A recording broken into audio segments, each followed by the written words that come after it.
Good evening, my friends. Welcome to December 11th. It is already this close to being the middle of the month. We're halfway through the Advent season, it seems. And so, welcome to tonight's digital devotion time where we can reflect on something that I hope God gives you a little bit to chew on tonight. Some encouragement, something I've been thinking about a lot this season, and I'll get to that in a moment. But I first appreciate you being here. I'm very, very grateful that you're willing to spend just a few minutes with me, whether it's right now here in the middle of the week on Wednesday, or it's whenever you come across this. I hope that God is about to use something we share together here to bless you. But I'm also grateful because you're here and I can remind you of this.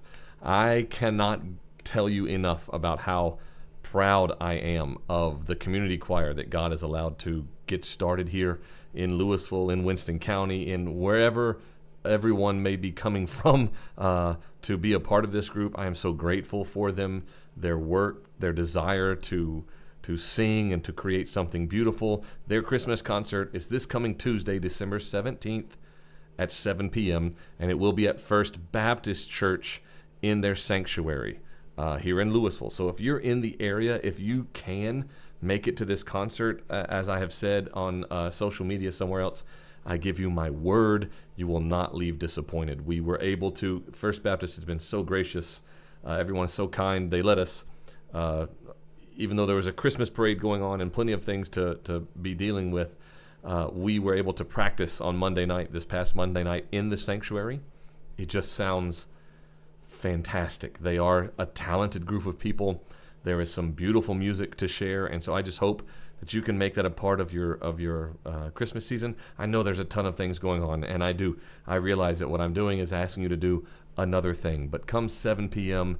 on Tuesday, if you can, for about an hour, spend time just sitting and being blessed by the talent that God has put in our community. I encourage you. It's free. We'll be able to. I think we'll be taking donations if people would like to give that, just to help support the purchase of music in the future.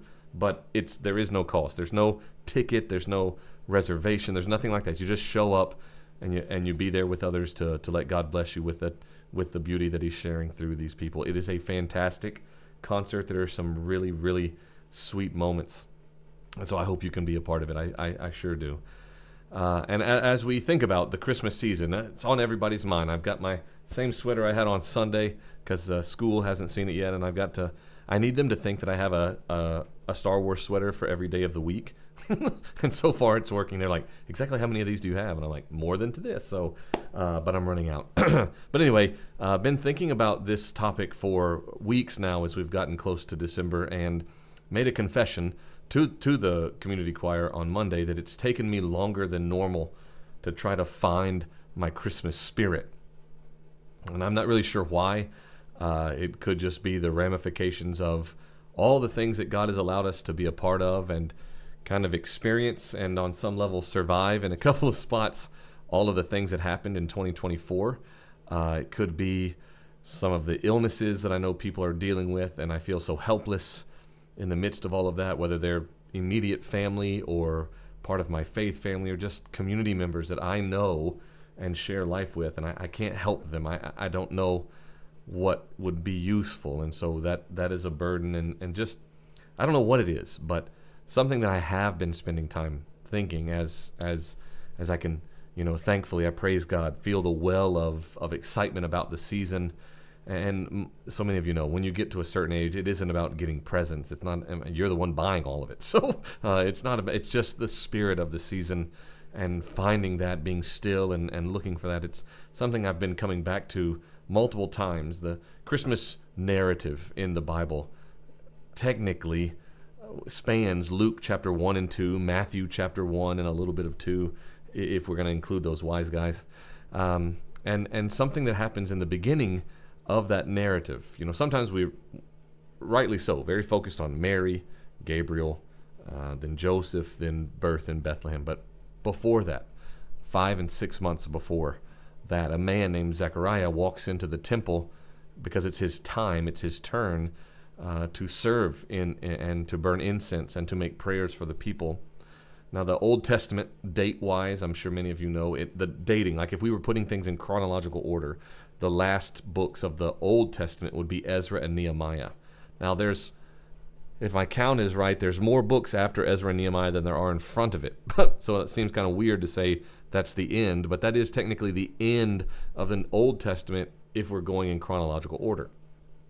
And from that time of Ezra and Nehemiah to the events that are being recorded in Matthew and Luke regarding Jesus' birth and the pronouncement of John the Baptist, there's been 400 years in between that of what's called the silence. This is a time where God doesn't speak through a prophet. The Pharisee make reference to what's called the daughter voice, not the voice of God through a prophet, but the voice of teaching through rabbis examining and teaching on the prophets of old. There is no direct line, and it's been that way for 400 years, 4 centuries of, for lack of a better word, silence. And then Zechariah goes to the temple to do what he's been sent there to do, and the Bible tells us that he is standing there at the altar of incense, and an angel is stood to the right. As he enters in, it says that he sees an angel stood. Now, interestingly, not to get deep in the weeds on it, but stood means to hold position or to be in place. And I'll bring up why that matters in just a second, not factually, just curiously. But these are just a handful of things, a handful of drawings or paintings that I found of depictions of Zechariah and the angel Gabriel. It's important that Zechariah appear old, because that's the challenge he gives to what Gabriel is about to say to him. He says, how can I accept this? How can I believe this? I'm an old man. My wife is an old woman, and she's been barren her whole life. But here we have, I'm not really sure why the top one, it looks like his hat isn't like horns, but he's dressed in some priestly regalia, as he should be. That's Gabriel there. And oddly enough, in all of these, Gabriel is always on the right of the image that I'm going to show you. But here's Gabriel. Here's Zechariah. Gabriel is in the process of telling him that you're going to have a son, and Gabriel is about to strike him mute because Zechariah doubts the ability of this to take place. Here's another one.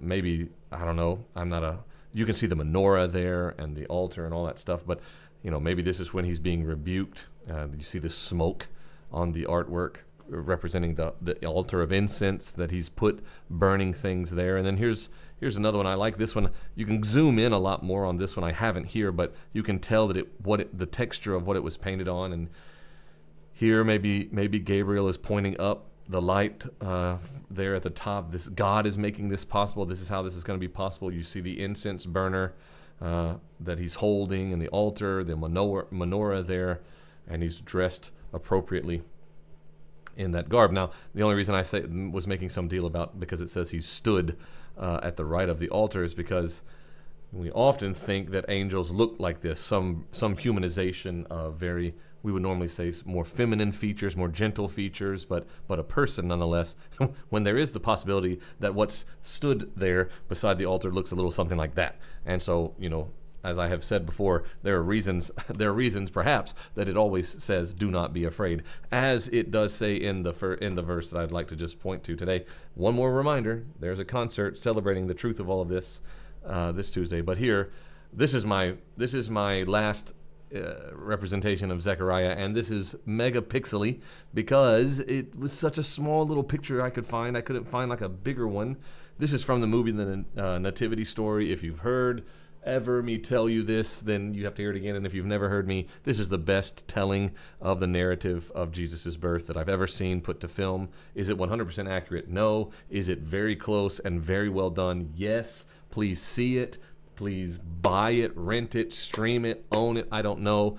Watch this at least once during the Christmas season. It's a fantastic telling of all of those events, beginning with Zechariah at the temple and ending with Jesus' birth in Bethlehem. But here, he's come up to this altar of incense. He's placing those things there. And this movie, the smoke is, Gabriel appears in the smoke. It's kind of ethereal and really hard to see. You can't really tell that it's a thing necessarily, just the smoke kind of wisping around. So artistic license is taken, yes, but I just wanted to show this because that's my favorite Christmas movie in regards to these things. Now, Why am I bringing this up? Because this year I have spent time reflecting more and being thankful for this statement. Now, this is Luke chapter 1, verse 13. And this is Gabriel. He's been seen by Zechariah. Zechariah is taken aback. He's very afraid. In fact, the wording is gripped, held, stuck in place. He's gripped by fear at seeing this heavenly creature standing there next to the altar. And Gabriel says, as the angel often does, do not be afraid. But I want you to see what he says, the second and third line. Now here is where the pronouncement is given. Your wife Elizabeth is going to have a son. You will give him the name John. This is what will be the forerunner of the Christ, the one who will have the Holy Spirit on him from the womb. Is very important. But I want to take attention to the fact that it says here, do not be afraid, Zacharias. Your petition has been heard. Your prayer has been heard. This Christmas, it is helping me, and I'm grateful for being reminded that God is listening. And in fact, this has been so important to me this season that I know this isn't the first time I've said this in some way to people. How sweet to know that God is listening. God hears the things that you're saying. Your prayers are being heard. Your petition. Zechariah was petitioning God. For what? It's a grand question. Many people have pondered what prayer was it that God heard that Zechariah had shared? Was it the prayer of, please send the Messiah, save your people, hear our cries? It could have been. But it's interesting that he says, your prayer has been heard and your wife Elizabeth will bear you a son. Is it also possible that Zechariah was in there, even though he wouldn't believe it when he was told it? Was he praying, God, please let my wife bear a child?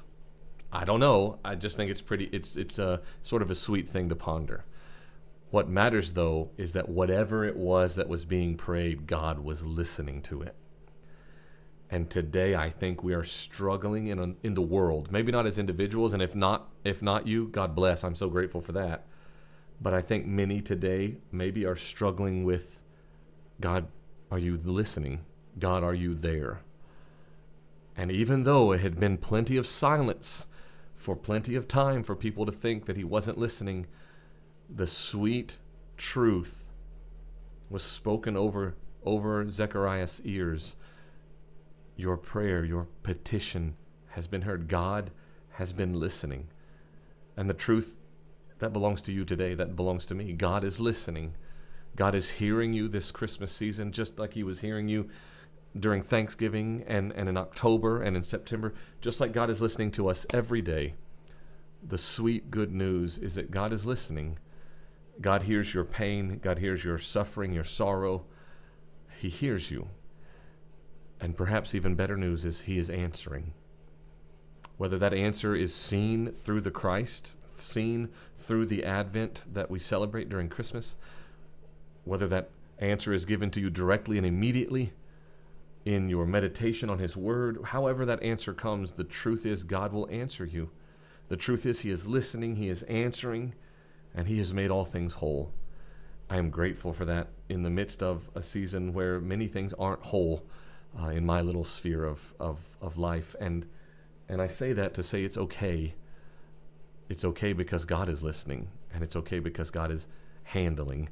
And that is what Christmas is, to know that God heard, God knew, God did.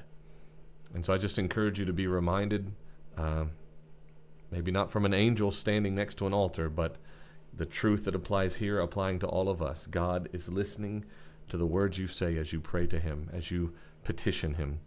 And I encourage you then for this Christmas season to be still and listen for his answer. Watch for his answer. And so that's what I'd like to pray, and then we'll be done tonight. Lord, as we be still for just a moment, I am grateful. Though many things can seem tumultuous and turbulent, I am grateful that we can be still in our prayer and know that you are listening. To also know that you are answering us, empowering us to live and to live boldly in the midst of the things that we bring to you. and to be certain and sure, filled with hope and peace, that you are taking care of all things. You are making all things new. You have done what you promised to do with us through Jesus Christ. And I pray you would make this Christmas a new and fresh opportunity to celebrate how good it is to know that you are in fact listening to us. We are being heard by our Father in heaven, and you are answering. May we feel the peace of this season in the truth of that knowledge more than ever before. I pray in Jesus' holy name. Amen. Thank you for being here tonight and for allowing God to share some encouragement straight to your heart in the knowledge that he is listening to you. I hope that you can take that and go into the week ahead, go into the rest of this season, and go into the days after it, knowing that all is well because God is listening to you when you call, and God is answering you when you ask, and life is beautiful because of him. I love you so much, and I'm grateful for the time we can spend together. I hope that you will go into the rest of your week or wherever you will go, and you will be pouring out kindness on the world, speaking those words that need to be heard, and being reminded that God is listening to the words you speak.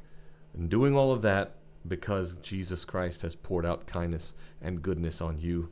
The world needs love and it needs kindness. Now go out and give it because you've been given it from God. I love you. I'll see you next week, okay? Good night, everybody. Bye-bye.